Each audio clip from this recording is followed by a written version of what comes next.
8th session of Laburnum Hall on date 5th December. Is the 8th session of this hall in Orange City Literature Fest, and time for this session will be 5 p.m. to 5:30 p.m. This session is of 30 minutes. We will be now discussing about चरित्रात्मक कादंबरी लेखनच का, एक हिंदी चर्चा with Shubhangi Bhadbhade. Marathi literature known Shubhangi Bhadbade with 11 character, 18 social novels, 5 story collection, 11 ekankikas, in addition to translation work in various Indian languages, 3 plays and column writing as well as juvenile literature. Broadcast of plays and talks on Doordarshan and All India Radio. She is a proud owner of Poetic Award of Maharashtra Sahitya Sabha, Vidarbha Sahitya Sangha, Ekanki Writing Award, Sahitya academy Katha award of Baroda, C Suman Deshpande children literature award, children novel award, Akhil Bharatiya Natya परिषद मुंबई एकांकिका writing award on सारांश कथा संग्रह, government of India awarded हर उत्कृष्ट वाङ्मय पुरस्कार. Miss Sonali will be moderating this session. Sonali Nakshane, working as a cluster programming head with 92.7 Big FM, 10 years of experience in India, in media. Started career as RJ with 93.5 Red FM. She is also journalist with Times of India. Handing this session over to you, ma'am. Thank you. Yeah, thank you.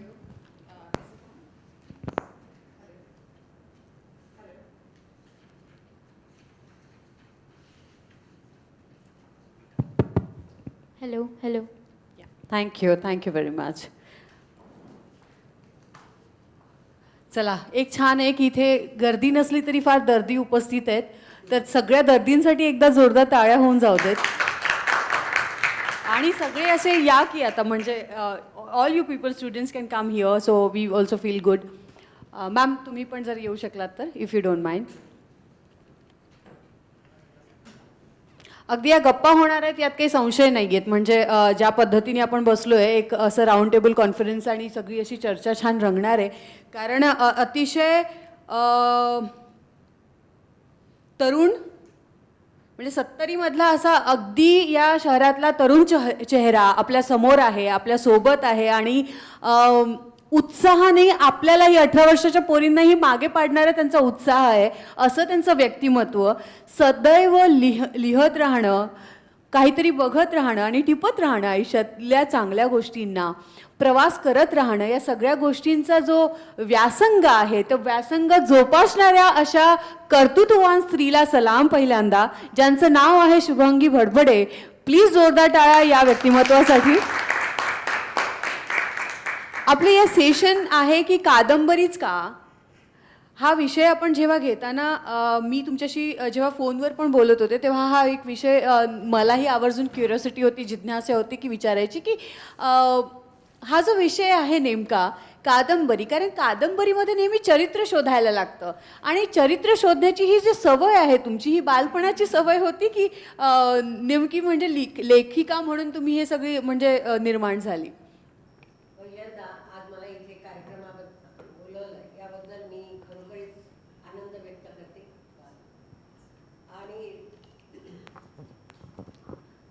दुसरं म्हणजे की कादंबरी लेखन हा माझा विषय आहे आणि मी 70 वर्षाची नाही, मी 75 वर्षाची. हे मला आवर्जून सांगावं असं वाटतं, कारण नाहीतर लोकांना वाटतं 70 वर्षाची म्हणजे जरा बरी आहे, पण तसं नाही. मला 75 वाटत होतं, पण मी मुद्दामून 70 घेतली. नाही, मी 75ची आहे. रिअल आहे ते रिअल. तर कादंबरी लेखनाची सुरुवात आणि याच्यापासून जर केली तर मला लक्षात येतं की माझ्या आईपासून करावी लागते. माझी आई ही त्या 1942च्या क्रांती पर्वामध्ये ती असहकार, सत्याग्रह आणि ह्या सगळ्या राष्ट्रीय ज्या गोष्टी होत्या चालू समाजात, त्या याच्यामध्ये सहभागी होती. त्यामुळे तिचं ते सतत त्या कार्यक्रम, प्रभात फेऱ्या, अमकं तमकं, हे राष्ट्रीयत्व माझ्यामध्ये घुसलं होतं. नंतर दुसरं म्हणजे की मला 9व्या वर्षी देवी आल्या. आज त्या नाही आहेत, निर्मूलन झालेलं आहे, पण त्या देवीच्या वेळ आले असताना ते 21 दिवस चढायच्या आणि 21 दिवस उतरायच्या, असा जो मोठा प्रवास होता. त्याच्यात 21 दिवस जेव्हा उतरायला लागतात तेव्हा खूप खास सुटते आणि मी खाजवायला लागायची. तेव्हा आईने रामायण, महाभारत आणि तत्कालीन सर्व लेखकांच्या छोट्या छोट्या गोष्टी सांगायला सुरुवात केली. 21 दिवस ते कंटिन्युअस यज्ञ करावा तशी ती गोष्टी सांगत होती. म्हणजे हा एक प्रकार झाला. दुसरे म्हणजे माझी जी शाळा होती ती संघाच्या मागे, महालातल्या संघ बिल्डिंगच्या मागे होती. त्यामुळे नॅचरली जाताना बौद्धिक ऐकायला मिळायची, तिथल्या प्रार्थना ऐकायला मिळायचे, तिथले खेळ बघायला मिळायची. ह्या सगळ्याचा लहानपणी नकळत एक परिणाम झाला होता. आणि नकळत परिणाम झाल्यामुळे मग पुढे मी बालकथा लिहायला लागले, मग लघुकथा लिहिल्यानंतर मासिकात प्रकाशित झाल्यानंतर आकाशवाणीवरही झाल्या होत्या. त्यावेळेला खूप लवकर लिहायला लागले, 15व्या वर्षी वगैरे. तर आकाशवाणीवरही झाले असताना मला कादंबरी लिहीन असं मी चुकूनही मला वाटलं नव्हतं. पण अशी परिस्थिती आली की आणि मासिकाच्या संपादकांनी म्हटलं की तुम्ही याच्यावर कादंबरी का नाही लिहित, ही जी कथा आहे त्याच्यावर. आणि मग ती कादंबरी, मला माहीत नव्हतं, शास्त्र नाही, मंत्र नाही, तंत्र नाही, काहीही माहीत नसताना मी ती कथा वाढवत नेली. पाहता पाहता ती कादंबरी झाली. बरं, झाली तर झाली, ती 2 महिन्यात संपली. त्यामुळे प्रकाशकाला वाटलं ही मोठी कादंबरीकार आहे, चला हिच्याकडून आणखीन लिहून घेऊ. म्हणून अशा करता आणि नागपुरात, विदर्भात पहिल्यांदा मानधन मिळवणारी लेखिका म्हणजे मी होती. क्या बात आहे. म्हणजे लेखकांना मानधनाचं हा जो आहे की आपण लिहायचं आणि आजची जी परिस्थिती आहे की आज लिहायचं आणि ते कोण्या प्रकाशकाकडून पैसे देऊन प्रकाशित करायचे आणि 10 पुस्तकं काढायची, ही पद्धत झाली. पण 1978 साली मला 1000 रुपये मानधन मिळालं होतं आणि तो माझ्या जीवनातला सर्वात आनंदाचा क्षण होता. पण त्यावेळेला आर्थिक परिस्थिती अत्यंत खराब असल्यामुळे, अतिशय खराब असल्यामुळे मला एक असं वाटलं की बा आपली कला ही लेखनासाठी हे करावी, याच्यातून पैसे मिळू शकतात ही जाणीव मला यांनी दिली होती. आणि त्याप्रमाणे मग मला तरुण भारतात नोकरी, लोकमतमध्ये नोकरी, ह्या सगळ्या मिळाल्या. पण तत्पूर्वी मी हे लेखनाला प्रारंभ केला होता. आणि याच्यामध्ये मला 5 कादंबऱ्या त्याच प्रकाशकांनी साताऱ्याच्या काढल्यानंतर त्यांनी सांगितलं, मॅडम तुमचा मार्केट रेट जास्त आहे, मी एवढा देऊ शकत नाही. मला मार्केट रेट हा शब्दसुद्धा माहीत नाही होता. तर त्यामुळे त्यांनी सांगितल्याबरोबर मी म्हटलं आता मार्केट रेट जास्त आहे, पण आपण जायचं कुठे मार्केट, आपल्याला काय माहिती आहे, काय आपण लिहिणंच एवढं जाणतो. पण त्यांनीच मुंबईचे एक प्रकाशक मला दिले आणि ते आज तागायत जवळपास 5 वर्षापूर्वीपर्यंत ते माझे सगळे चरित्रात्मक कादंबऱ्या काढत होते.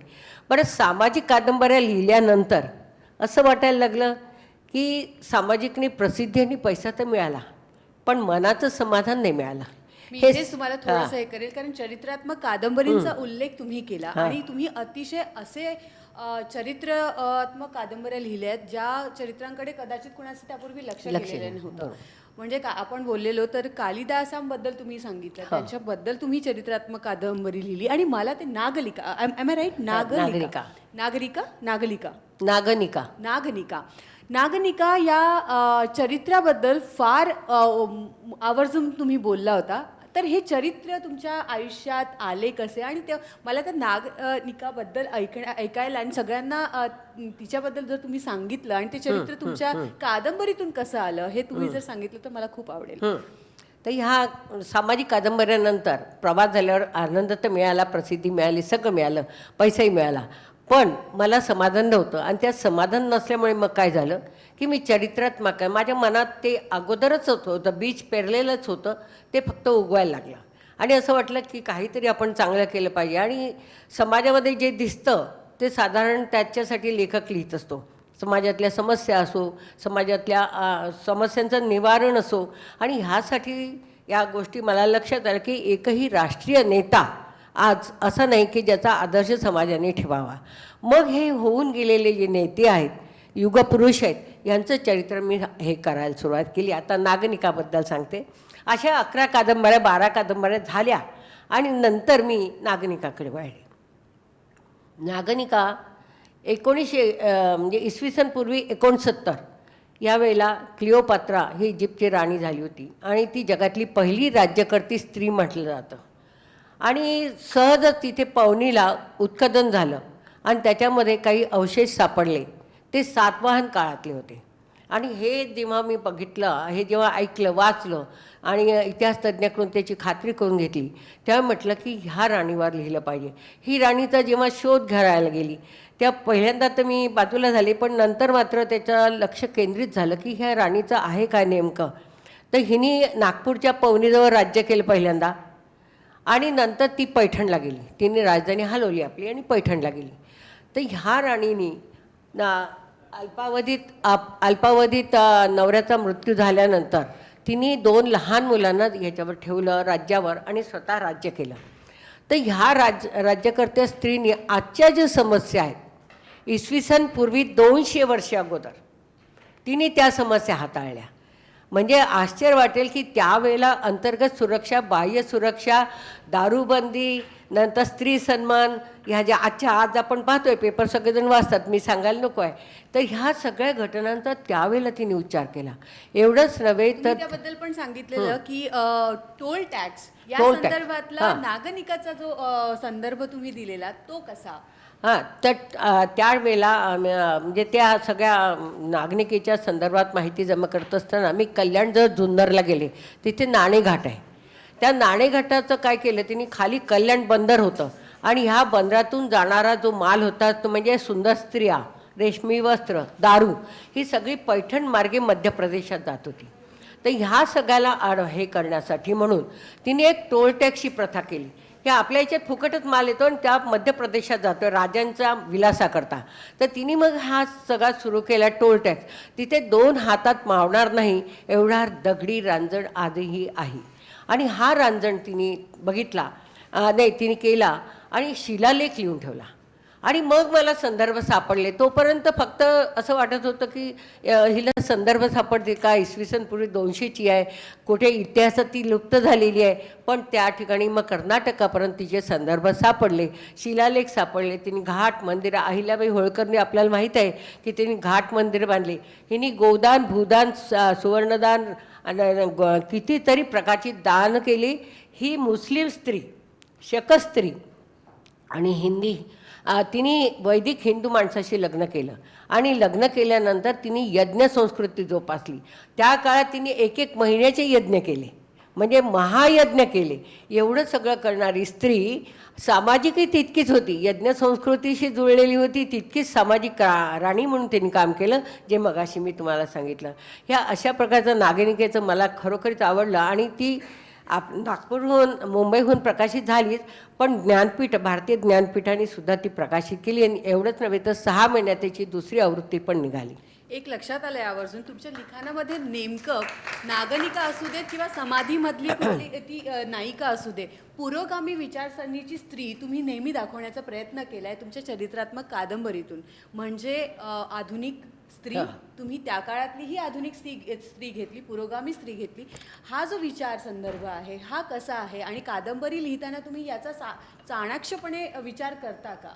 नाही, मुळामध्ये काही जे माणसावर संस्कार झालेले असतात ना, तेच येतात. कारण मी कितीही सुधारली, मी सारं जगही पालथं घातलं तरी या साडीतच घातलेलं आहे. त्यामुळे मी कुठलेही ड्रेस वापरले नाही किंवा कुठलंही असं काही नियम माझ्या मनाला पटणार नाही ती गोष्ट केली.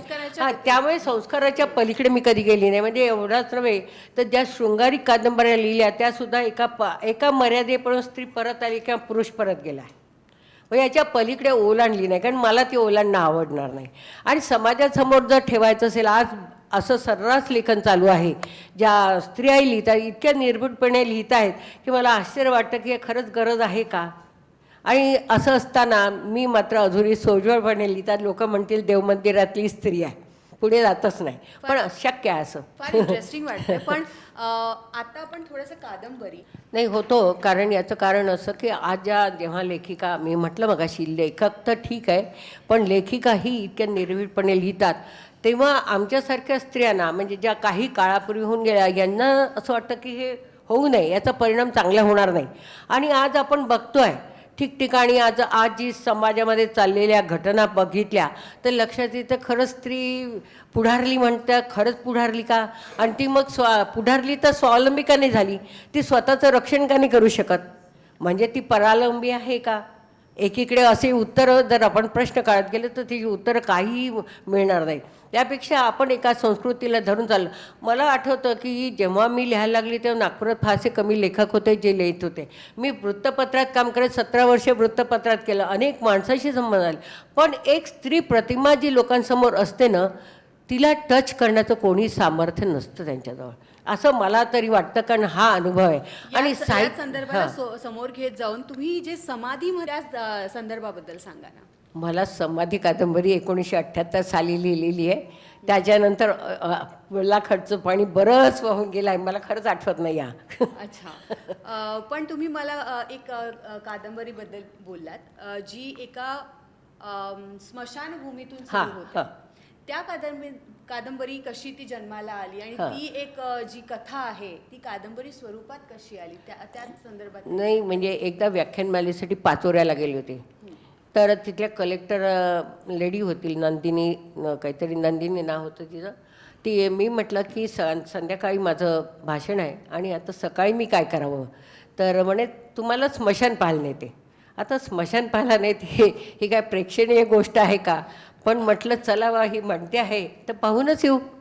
आणि म्हणून मग मी आणि ती आम्ही गाडीतून स्मशान पाहायला गेलो. आणि कुठल्या काळची ही जळगावची आहे, पाचोऱ्याची आहे खास करून. तुम्ही माफ करा पण तेव्हा मला विचारायचं तुमचं वय वर्ष काय होतं? माझं वर्ष 15 वर्ष मागे. अच्छा, 15 वर्षांच्या आधीची कथा आहे. तर 60 आता म्हणजे 60 वर्षाच्या वयामध्ये स्मशान पाहण्याची क्युरियोसिटी. क्युरियोसिटी एवढ्यासाठी होती की आपल्याला याच ठिकाणी जायचं आहे. तर ते पाहायला गेल्यानंतर तिथे एक मोठा पलंग घातलेला होता, त्याला खालून छिद्र केले होते लोखंडी पलंगाला, आणि खालून त्या ज्वाला लावायच्या वगैरे सगळं. पण त्याच्यात जे ठावे होते, ठावे म्हणतात ना बाजूला पलंगाला असतात तसे, चौकोनी पूर्वीच्या काळी असायचे, 4 बाजूला 4 ठावे म्हणायचे त्याला. तर त्याच्यावर एक मुखवटे होते. तर ज्या पद्धतीने तो माणूस गेला दुःखात कशात तर ते चेहऱ्यावर उमटायचं म्हणे. आता मी काय तिथे खाली हे नव्हतं, प्रेत नव्हतं, त्यामुळे पाहिलं नाही, पण ती सांगत होती. हे मनात कुठेतरी राहिलं की असं स्मशान. नंतर काशीला गेल्यानंतर एकीकडे सजीवता आणि एकीकडे निर्जीवता, महास्मशान जे आहे ते पाहण्याची संधी मिळाली. एकीकडे पाहिलं तर आपण लक्षात येतं की मोठी आरती घेऊन ओवाळताना गंगेची आरती दिसते, आणि दुसऱ्या बाजूला हरिश्चंद्र घाटावर तितक्याच प्रेतांचे ज्वाला दिसतात. ह्या 2 विपर्यास समाजातले, सजीव आणि निर्जीव. तर ह्या पाहिल्यानंतर मला असं वाटलं स्मशानावर कादंबरी लिहावी. आणि मला आठवतं की नागपूरमध्ये एक माणूस होता, आहे की मला माहीत नाही, पण तो अंबाझरी तलावात पडलेली प्रेतं उचलून घ्यायचा आणि तो आणायचा शोधून. तर हा एक माणूस माझ्या डोक्यात होता कधीचा. त्याचे पेपरमध्ये यायचा, जमक्याला त्याला बोलवलं वगैरे. तर हा जो माणूस आहे मी पाहिला नाही कधी, पण पेपरमध्ये कुठेतरी वाचलेलं होतं. आणि त्याच्यातून हा माणूस, ते स्मशान, ह्या सगळ्या गोष्टीचा माझ्यावर झाला आणि महास्मशान. तर ह्याच्यातून एक कादंबरीची निर्मिती झाली की तो एक कोणीतरी टाकले. एक पर्यटन स्थळ पासून स्मशान एक यात्रापर्यंत हा जो प्रवास होता तो कादंबरीचा अख्खा विषय आहे. अख्खा विषय म्हणजे त्याच्यात पाचोऱ्याचं स्मशान नाही आहे अर्थात, पण एक लेखिका म्हणून त्या सगळ्या सगळे संदर्भ आले, सगळे संदर्भ त्यामुळे आले. कादंबरीचा विषय आपण पुढे घेत जातोय आणि कालिदास पण तुमच्या आयुष्यात आले. कारण कालिदासांचं काव्य हे सर्वदूर प्रसिद्ध आहे, परंतु तुम्ही जे बोललात की कालिदास एक चरित्र म्हणून लोकांना माहिती नव्हतं आणि ते चरित्र तुम्ही लोकांसमोर ठेवण्याचा प्रयत्न केला. कालिदासांसंदर्भात जर प्रेक्षकांना कळलं आणि या चरित्रात्मक कादंबरीचा थोडासा उल्लेख इथे झाला तर मला वाटतं ही पर्वणी ठरेल आपल्या सगळ्यांसाठी. कालिदासाच्याबद्दल अजूनपर्यंत मराठी, हिंदी किंवा संस्कृतमध्ये त्याच्यावर चरित्र नाही. याला कारण आजच्या काळात जी प्रसिद्धीची हे होती, प्रसिद्धीची जी माध्यम आहे ती त्या काळात नव्हती एकतर, आणि कालिदासाला खुद्द स्वतःच्या प्रसिद्धीबद्दल कुठेही काहीही नव्हतं असं दिसतं आहे. कारण त्यांनी कालिदास म्हणे, तुका म्हणे, नामा म्हणे असं काहीही कुठे लिहिलेलं नाही आहे. त्यामुळे त्याचं साहित्य उपलब्ध आहे. आणि म्हणून इसवी सन नंतर 800 ह्या काळामध्ये होऊन गेलेल्या कालिदासाबद्दल अनेक चर्चा प्रत्येक काळामध्ये रंगलेल्या की याचा हा कुठला, याचं प्राण कुठला, देश कुठला, याचं काय आहे अस्तित्व, आणि साहित्य तर आहे म्हणजे आपल्यासमोर एवढं मोठं मॅटर आहे. पण त्याच्याबद्दल ज्यांनी ही केलेलं आहे त्याच्याबद्दलचं मॅटर मात्र नाही आहे. तर त्याच्याबद्दल मॅटर मात्र नाही आहे. आणि अशा वेळेला काय करायचं, तर हा प्रश्न पडला. मग त्या कालिदासाचा जेव्हा शोध सुरू झाला तेव्हा मात्र लक्षात आलं की कालिदास हा समाज जेव्हा ढवळून निघत असतो, समाजात जेव्हा विद्रोहाची लाट येत असते, तेव्हा समाज हा त्यातले लेखक हे त्यावर लिहित असतात. विद्रोहाची आता जसं निर्भया प्रकरण झालं, अमके प्रकरणं झाले, याच्यावरच चालू आहे.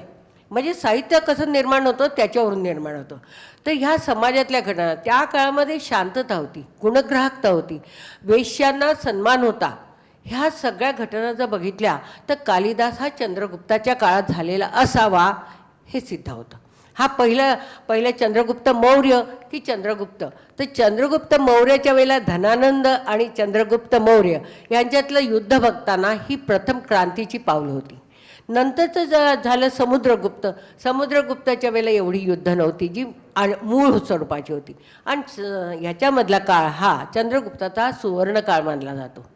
तर ह्या सुवर्ण काळात नवरत्न दरबारामध्ये कालिदास होता असा उल्लेख ठिकठिकाणी सापडतो. आणि राजशेखरच्या काव्यात सुद्धा त्याचा उल्लेख आलेला आहे. तर राजशेखरच्या याच्यातली जी दंतकथा होती त्या दंतकथेचा आधार घेत, म्हणजे काल्पनिक आधार घेत, दंतकथा म्हणजे त्याला थोडंसं आणि बाकीचं खूप मोठं असं घेत मी ही पूर्ण कादंबरी 550 पानाची लिहिली. याला कारण असं की मला साहित्यातून त्याला होणारं त्याचं दर्शन हे लोकांना एक शृंगारी दर्शन दिसतं. शृंगारी कवी, संस्कृतमधला सगळ्यात शृंगारी कवी म्हणजे कालिदास.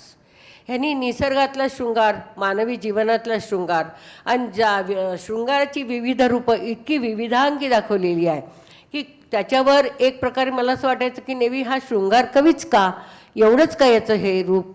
आणि म्हणून कालिदासाकडे माझा ओढा वाढला. आणि कालिदास तुम्हाला नंतर जो कालिदास कवी कालिदास आहेत त्याच्या आधीचा जो कालिदास आहे गुराखी, जी तुम्ही कथा त्याची ही कथा तुम्ही काल्पनिक कथा आहे की नाही, ही दंतकथाच आहे. ही दंतकथाच आहे आणि दंतकथेवर आधारित. दंतकथा म्हणजे त्याला सत्याचं प्रमाण हे कदाचित 10% असेल, पण ती दंतकथा चालू आहे, वर्षानुवर्ष चालू असते. त्याप्रमाणे ही दंतकथा आहे की एक भोजराजेची कन्या, विद्वत तिचं नाव, आणि ती अतिशय हुशार असते आणि शास्त्रार्थात पराजित करत असते सगळ्यांना. आणि तिचा पणच असतो की जो मला शास्त्रार्थात पराजित करेल त्याच्याशी मी लग्न करेल. आणि अशा प्रकारे ती 2-3 वर्ष निघून गेलेली आहेत आणि तिचं लग्न होत नाही आहे. अशा वेळेला एका अतिशय सुंदर, पुरुषातला पुरुष सुंदर असा तो पुरुष एक तरुण दिसतो आणि हे मंत्रिमंडळ जागा होऊन त्याला घेऊन जातं आणि त्याला असं सांगतात तिला की 10 याचे शिष्य आहेत, ह्या शिष्यांना तू पराजित करशील तरच तुला हे होईल म्हणून. आणि म्हणून ती म्हणते ठीक आहे. आणि ती 10 जणांना पराजित करू शकत नाही कारण ती एकटी असते. आणि शेवटी तिला अतिशय चांगला विद्वान असा हा मिळाल्याचा, नवरा मिळाल्याचा आनंद होतो. पण ज्या वेळेला ती पहिल्या रात्री जातात तेव्हा पाहतो, आपण सिनेमातले बघितले आहे दृश्य, त्यामुळे वेगळं सांगायची गरज नाही, पण पाहतो तर तिथे ती नाही आहे मंचकावर. आणि इकडे तिकडे बघतो तेव्हा ती साहित्याची पानं उचलते आहे. आणि ती सहज म्हणून विचारते, सहज, तिला काहीही कल्पना नाही, ती सहज म्हणून विचारते की अस्ति कश्चित वाग्विशेषः, तुला साहित्याविषयी, वाङ्मयाविषयी काही गोडी आहे का. त्याबरोबर तो पहिले लक्ष देत नाही, 4, 5, 6 वेळा असं सहज म्हणून आहे. आणि मग मात्र ह्याला असत्य पचवणं कठीण होतं. आणि हा आपली स्टोरी सांगतो की मी ह्याच्यातला आहे, मी अशिक्षित आहे, मी गुराखी आहे आणि मला काहीही येत नाही. आणि त्याबरोबर ती म्हणते, नवरा म्हणून मी तुला, आज माझं लग्न झालं आहे म्हणून मी तुला फक्त नगराबाहेर काढते, नाही तर एरवी असतं तर मी तुझी हत्या केली असती. पण त्या नगराबाहेर गेल्यावर नंतर मात्र हा कालिदास, आता दंतकथेत असं आहे की काली देवीची उपासना केल्यामुळे तो कालिदास झाला, पण तसं नाही. तर असं आधी आपल्याला शक्य वाटत नाही, उपासना केल्यावर कोणी असं विद्वान होणार आहे का. तर कॉन्फिडन्स वाढेल पण विद्वान कसं होणार. त्यामुळे त्यांनी तो अभ्यास केला, शास्त्र, पुराण, वेद, उपनिषद सगळं केलं, सकल गुणमंडित असं म्हणायला हरकत नाही त्याला. इतके सगळे शास्त्रांचा त्यांनी अभ्यास केला. नृत्य, नाटक आहे, नंतर राजनीती, रणनीती ह्या सगळ्या गोष्टींचा अभ्यास केलेला.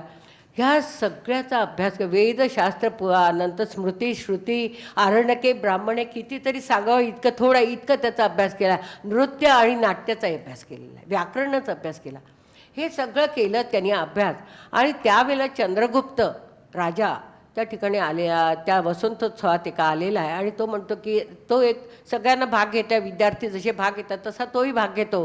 आणि त्याचा ऐकल्यानंतर त्याच्या ह्याच्यामध्ये कुठेतरी आर्तता जाणवते आणि त्याला ती हे होते की इतका आर्त असाल कवी का. तर तो विचारतो, तो म्हणतो काही नाही. आणि म्हणून तो म्हणतो जेव्हा तुला नोकरीची गरज वाटेल तेव्हा तू माझ्याकडे. मग हा देश पर्यटन करून तिथे जातो चंद्रगुप्ताच्या दरबारात, नवरत्नापैकी एक. आणि मग अशा तऱ्हेने राजाच त्याला म्हणतो की असं काय आहे की ज्याच्यामुळे तुला असं तुझी आर्त आणि शृंगाराची अतिशृंगारची दृश्य का. तेव्हा तो सहज म्हणतो की आपल्याला पाहिजे असलेली गोष्ट जेव्हा माणूस मिळत नाही तेव्हा तो दोन प्रकारे व्यक्त करतो. एक म्हणजे आपल्या शब्दातून आपलं मन मोकळं करायला, आणि दुसरं म्हणजे मला ती प्राप्त व्हावी म्हणून. तर अशा तऱ्हेने तो मग म्हणतो की गणिकेकडे का नाही जात. अर्थात ही गणिका जी आहे ही माझी काल्पनिक आहे, पूर्णतः काल्पनिक आहे. आणि ही गणिका आहे ही अतिशय विद्वान आहे आणि एकनिष्ठ आहे त्याची. आणि लास्टमध्ये अगदी कादंबरीच्या शेवटी त्याला लक्षात येतं, म्हणजे ह्याच्यामध्ये ऐतिहासिक भौगोलिक ही सगळी सत्य आहे, वातावरण सत्य आहे, ह्या सगळ्या गोष्टी सत्य आहेत. म्हणजे इव्हन भारतातलं भौगोलिक पूर्णतः वातावरण सत्य आहे, ऐतिहासिक आहे. तर तिथे जी त्यांनी शाकुंतलमधल्या पहिल्या याच्यामध्ये नांदीमध्ये 8 मुखी शंकराची प्रतिमा दाखवली ती आजही आहे. त्या ठिकाणी ज्या ठिकाणी म्हणजे तो हे झालेला आहे राहिला ती खिलशीपुरा आजही आहे. म्हणजे अशा काही भौगोलिक खुणा आजही आहेत. वेत्रवदी नदी जिला बेटवा आज नदी म्हणतात ती आजही आहे. ह्या सगळ्या गोष्टी आजही आहेत. त्यामुळे अशा पद्धतीने ते चरित्र समोर आलंय. आज आपला विषय होता कादंबरीच का. मला असं वाटतं सगळ्या प्रेक्षकांना कळलं की कादंबरीची मजा अशी आहे की काही संदर्भ, काही पुरावे आणि काही कल्पना स्तरावर लेखकांनी मांडलेल्या विचार मंथनाचं स्वरूप म्हणजे कादंबरी हे तुमच्या तरी लिखाणातून समोर आलंय. अनेक नाटकं तुम्ही लिहिलेत, तुमच्या साहित्यावर PhD झाल्यात. मला वाटतं 6 PhD आपल्या साहित्यावर झालेल्या आहेत. अनेक लोकांनी यांच्या साहित्यावर रिसर्च केलेले आहेत.